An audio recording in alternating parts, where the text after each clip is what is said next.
आप देख रहे हैं हमारा यूट्यूब चैनल यूथ स्टडी। आज के इस क्लास में हम पढ़ने वाले हैं तुर्क आक्रमण।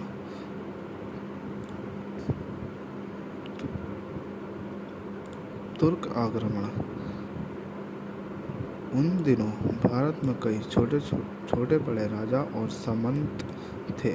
उत्तर भारत में चौहान, तोमर, गढ़वाल, चंदेल, चालुक्य जैसे राजपूत वंशों के राजा थे। इसी समय तुर्कों ने, जिसका राज्य ईरान, अफगानिस्तान, तुर्किस्तान में था, भारत में अपना राज्य फैलाने के लिए आक्रमण करना प्रारंभ किया। तुर्क आक्रमणकारी महमूद गजनवी का भारत पर आक्रमण। महमूद गजनवी यानी गजनी मध्य एशिया में स्थित अफगानिस्तान के एक छोटे से राज्य का स्वामी था।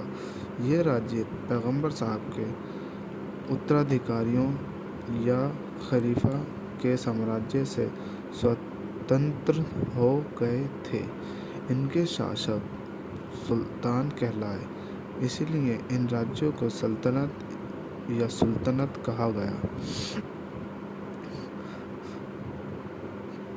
तुर्क लोगों द्वारा पहला बड़ा हमला तब हुआ जब गजनी राज्य अफगानिस्तान के महमूद गजनवी नाम के तुर्क राजा ने भारत पर हमला किया। वह भारत में राज्य नहीं करना चाहता था। उसकी नज़रें ईरान, अफगानिस्तान व खुरासान के क्षेत्रों में ही दूसरे तुर्क राजाओं को हटाकर अपने राज्य गजनी को बढ़ाने में लगी थी। जब महमूद गजनवी भारत में राज्य नहीं करना चाहता था तो फिर वह भारत क्यों आया? इसलिए कि वे अपनी सेना बनाने के लिए धन जुटाने की कोशिश कर रहा था। इसी कोशिश में उसने सन 1000 ईस्वी से लेकर 1025 ईस्वी तक भारत पर 17 बार विभिन्न राजपूत राजाओं पर आक्रमण किया। उसने कई राजाओं को हटाकर उनके धन पर कब्जा किया। उसने मंदिरों और बौद्ध मठों को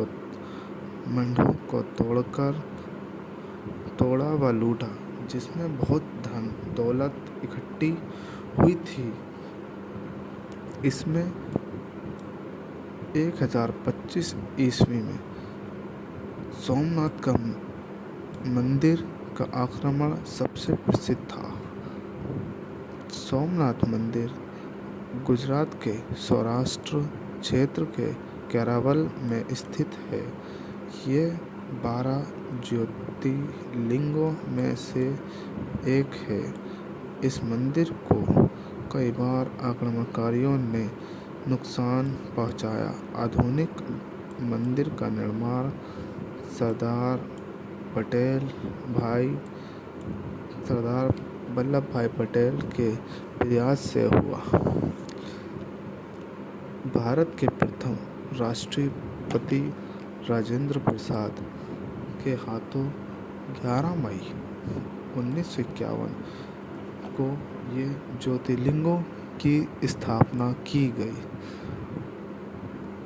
आज की हमारी क्लास यहीं समाप्त होती है।